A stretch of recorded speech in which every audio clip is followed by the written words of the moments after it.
ಕ್ಯಾಬಿನೆಟ್ಗೆ ಮುನ್ನ ಉದ್ಯೋಗಾಕಾಂಕ್ಷಿಗಳ ಜೊತೆ ಸಿಎಂ ಸಭೆ. ಉದ್ಯೋಗಾಕಾಂಕ್ಷಿ ಯುವಕರಿಂದ ಸಿಎಂ ಸಿದ್ದರಾಮಯ್ಯ ಭೇಟಿ.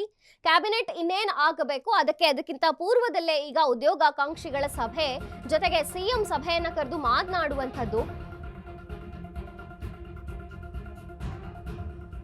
ಉದ್ಯೋಗಾಕಾಂಕ್ಷಿ ಯುವಕರಿಂದ ಸಿದ್ದರಾಮಯ್ಯನವರ ಭೇಟಿ. ಖಾಲಿ ಇರುವ ಸರ್ಕಾರಿ ಹುದ್ದೆ ಭರ್ತಿಗೆ ಯುವಕರ ಮನವಿ. ಸಿಎಂ ಸರ್ಕಾರಿ ನಿವಾಸದಲ್ಲಿ ಭೇಟಿಯಾಗಿ ಮನವಿಯನ್ನ ಸಲ್ಲಿಸಿರುವಂತದ್ದು. ಹಲವಾರು ವರ್ಷಗಳಿಂದ ಸರ್ಕಾರಿ ಹುದ್ದೆಗೆ ಓದಿದ್ದೇವೆ, ಕಳೆದ 3 ವರ್ಷಗಳಿಂದ ನೇಮಕಾತಿ ನೆನೆಗುದಿಗೆ ಬಿದ್ದಿದೆ, ಏನಾದ್ರೂ ಒಂದು ಪರಿಹಾರ ಬೇಕಿದಕ್ಕೆ. ತಕ್ಷಣವೇ ಸರ್ಕಾರಿ ಕೆಲಸಗಳನ್ನ ಭರ್ತಿ ಮಾಡುವಂತೆ ಯುವಕರು ಮನವಿ ಮಾಡಿದ್ದಾರೆ. ವಿದ್ಯಾರ್ಥಿಗಳ ಮನವಿಗೆ ಸ್ಪಂದಿಸಿದಂತಹ ಸಿಎಂ ಸಿದ್ದರಾಮಯ್ಯ ನೇಮಕಾತಿ ಪ್ರಕ್ರಿಯೆಯನ್ನ ಬೇಗ ಆರಂಭಿಸುವುದಾಗಿ ಭರವಸೆಯನ್ನ ನೀಡಿದ್ರು ಸಂಜೆ ಕ್ಯಾಬಿನೆಟ್ ಸಭೆಯಲ್ಲಿ. ಜೊತೆಗೆ ಇತ್ತ ಸರ್ಕಾರಿ ಹುದ್ದೆ ಭರ್ತಿಗೆ ಒಳ ಮೀಸಲಾತಿ ಅಡ್ಡಿ ಹಿನ್ನೆಲೆ ರಾಜ್ಯಪಾಲರನ್ನ ಭೇಟಿ ಮಾಡಿದಂತಹ ಸಚಿವರ ನಿಯೋಗ. ಒಳ ಮೀಸಲಾತಿ ಬಿಲ್ಗೆ ಸಹಿ ಹಾಕಲು ಗವರ್ನರ್ಗೆ ಮನವಿ. ಬಿಲ್ಗೆ ಸಹಿ ಹಾಕದೆ ನೇಮಕಾತಿ ಮಾಡಲು ಸಮಸ್ಯೆ ಆಗ್ತಿದೆ, ಹೀಗಾಗಿ ಪರಿಶೀಲನೆ ಮಾಡಿ ಬಿಲ್ಗೆ ಸಹಿ ಹಾಕಲು ಮನವಿಯನ್ನ ಕೂಡ ಮಾಡಿಕೊಳ್ಳಲಾಗ್ತಿದೆ. ಜಿ ಪರಮೇಶ್ವರ್, ಎಚ್.ಸಿ. ಮಹದೇವಪ್ಪ, ಮುನಿಯಪ್ಪ, ಸತೀಶ್ ಜಾರಕಿಹೊಳಿ ಟೀಮ್ನಿಂದ ಈಗ ರಾಜ್ಯಪಾಲರ ಭೇಟಿ. ಉದ್ಯೋಗಾಕಾಂಕ್ಷಿ ಯುವಕರಿಂದ ಸಿದ್ದರಾಮಯ್ಯನವರ ಭೇಟಿ. ಸಿಎಂಗೆ ಮನವಿ ಮಾಡಿದ್ದಾರೆ. ಖಾಲಿ ಇರುವ ಸರ್ಕಾರಿ ಹುದ್ದೆಗಳನ್ನ ಭರ್ತಿ ಮಾಡಿ ಅಂತ ಕೇಳ್ಕೊಂಡಿದ್ದಾರೆ.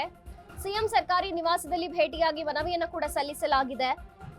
ಹಲವಾರು ವರ್ಷಗಳಿಂದ ಸರ್ಕಾರಿ ಹುದ್ದೆಗಾಗೆ ಓದಿದ್ದೇವೆ, ಆದ್ರೆ ಈಗ 3 ವರ್ಷಗಳಿಂದ ವೇಟ್ ಮಾಡ್ತಿದ್ದೀವಿ, ನೇಮಕಾತಿ ನೆನೆಗುದಿಗೆ ಬಿದ್ದಿದೆ, ತಕ್ಷಣ ಸರ್ಕಾರ ಹುದ್ದೆ ಭರ್ತಿ ಮಾಡೋದಕ್ಕೆ ಕಾರ್ಯವನ್ನ ರೂಪಕ್ಕೆ ತರಬೇಕು ಅನ್ನೋ ರೀತಿಯಲ್ಲಿ ಮನವಿ ಮಾಡಿದ್ದಾರೆ ವಿದ್ಯಾರ್ಥಿಗಳು. ಈ ಮನವಿಗೆ ಸ್ಪಂದಿಸಿದಂತಹ ಸಿಎಂ ಸಿದ್ದರಾಮಯ್ಯ ನೇಮಕಾತಿ ಪ್ರಕ್ರಿಯೆಯನ್ನ ಬೇಗ ಆರಂಭಿಸುವುದಾಗಿ ಭರವಸೆಯನ್ನು ಕೂಡ ನೀಡಿದ್ದಾರೆ.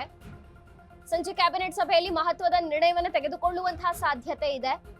ಅತ್ತ ಸರ್ಕಾರಿ ಹುದ್ದೆ ಭರ್ತಿಗೆ ಒಳ ಮೀಸಲಾತಿ ಅಡ್ಡಿ ಹಿನ್ನೆಲೆ ಇರೋದ್ರಿಂದ ರಾಜ್ಯಪಾಲರನ್ನ ಭೇಟಿ ಮಾಡಿದಂತಹ ಸಚಿವರ ನಿಯೋಗ ಭೇಟಿ ಮಾಡಿದ್ದಾರೆ. ಒಂದಷ್ಟು ಸಚಿವರು ಒಳ ಮೀಸಲಾತಿ ಬಿಲ್ಗೆ ಸಹಿ ಹಾಕಬೇಕು ಗವರ್ನರ್, ಹಾಗಾಗಿ ಗವರ್ನರ್ಗೆ ಮನವಿ ಮಾಡಿದ್ದಾರೆ. ಬಿಲ್ಗೆ ಸಹಿ ಹಾಕದೆ ನೇಮಕಾತಿ ಮಾಡಲು ಆಗೋದಿಲ್ಲ, ಸಮಸ್ಯೆ ಆಗುತ್ತೆ, ಹಾಗಾಗಿ ಪರಿಶೀಲನೆ ಮಾಡಿ ಗವರ್ನರ್ ಬಿಲ್ಗೆ ಸಹಿ ಹಾಕದ ಮೇಲೆ ಈ ಪ್ರೊಸೆಸ್ ಮುಂದುವರಿಯುತ್ತೆ ಅನ್ನುವಂಥದ್ದು. ಜಿ ಪರಮೇಶ್ವರ್, ಎಚ್.ಸಿ. ಮಹದೇವಪ್ಪ, ಮುನಿಯಪ್ಪ, ಸತೀಶ್ ಜಾರಕಿಹೊಳಿ ಟೀಮ್ ಇವತ್ತು ರಾಜ್ಯಪಾಲರನ್ನ ಭೇಟಿಯಾಗಿ ಆ ಬಿಲ್ಗೆ ಏನು ಸಹಿ ಹಾಕಬೇಕು, ಒಳ ಮೀಸಲಾತಿ ಬಿಲ್, ಅದಾದ ನಂತರ ಇವತ್ತು ಕ್ಯಾಬಿನೆಟ್ ಅಲ್ಲಿ ಮಹತ್ವದ ಒಂದು ನಿರ್ಣಯವನ್ನ ತೆಗೆದುಕೊಳ್ಳಲಾಗುತ್ತೆ. ಜೊತೆಗೆ ಈಗ ಸಿಎಂ ಕೂಡ ಭರವಸೆಯನ್ನ ನೀಡಿರುವಂತದ್ದು. ವಿದ್ಯಾರ್ಥಿಗಳ ಅಳಲನ್ನ ಕೇಳಿದ್ದಾರೆ ರಾಜ್ಯದ ಮುಖ್ಯಮಂತ್ರಿಗಳು. ಖಾಲಿ ಇರುವ ಹುದ್ದೆಗಳನ್ನ ಬಹುಬೇಗನೆ ಭರ್ತಿ ಮಾಡ್ತೀವಿ, ತಕ್ಷಣವೇ ಸರ್ಕಾರ ಈ ಕ್ರಮವನ್ನ ತೆಗೆದುಕೊಳ್ಳುತ್ತೆ ಅನ್ನುವಂಥ ರೀತಿಯಲ್ಲಿ. ಜೊತೆಗೆ ಸಿಎಂ ಸರ್ಕಾರಿ ನಿವಾಸದಲ್ಲೇ ವಿದ್ಯಾರ್ಥಿಗಳು ಯುವಕರು ಬಂದು ಭೇಟಿಯಾಗಿರುವಂಥದ್ದು. ಹಲವಾರು ವರ್ಷಗಳಿಂದ ನಾವು ಈ ಸರ್ಕಾರಿ ಹುದ್ದೆಗೋಸ್ಕರನೇ ಓದಿರ್ತೀವಿ, ಸಾಕಷ್ಟು ಶ್ರಮ ಪಟ್ಟಿರ್ತೀವಿ,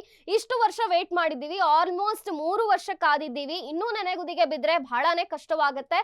ಹಾಗಾಗಿ ತಕ್ಷಣವೇ ಸರ್ಕಾರಿ ಖಾಲಿ ಹುದ್ದೆಗಳು ಏನಿದೆಯೋ ಅದನ್ನ ಭರ್ತಿ ಮಾಡೋದಕ್ಕೆ ಮುಂದಾಗಬೇಕು ಅಂತ ವಿದ್ಯಾರ್ಥಿಗಳು ಮನವಿ ಮಾಡಿದ್ರು. ಜೊತೆಗೆ ಸಿಎಂ ಕೂಡ ಭರವಸೆಯನ್ನ ನೀಡಿದ್ದಾರೆ. ಕ್ಯಾಬಿನೆಟ್ಗೆ ಮುನ್ನವೇ ಉದ್ಯೋಗಾಕಾಂಕ್ಷಿಗಳ ಈಗ ಭೇಟಿಯಾಗಿದೆ, ಜೊತೆಗೆ ಸಿಎಂ ಕೂಡ ಭರವಸೆಯನ್ನ ನೀಡಿರುವಂತದ್ದು. ಹಾಗಾಗಿ ಕ್ಯಾಬಿನೆಟ್ ಸಭೆಯಲ್ಲಿ ಮಹತ್ವದ ನಿರ್ಣಯ ಈ ಬಗ್ಗೆ ತೆಗೆದುಕೊಳ್ತಾರೆ ಅನ್ನುವಂಥ ನಿರೀಕ್ಷೆ ಇದೆ.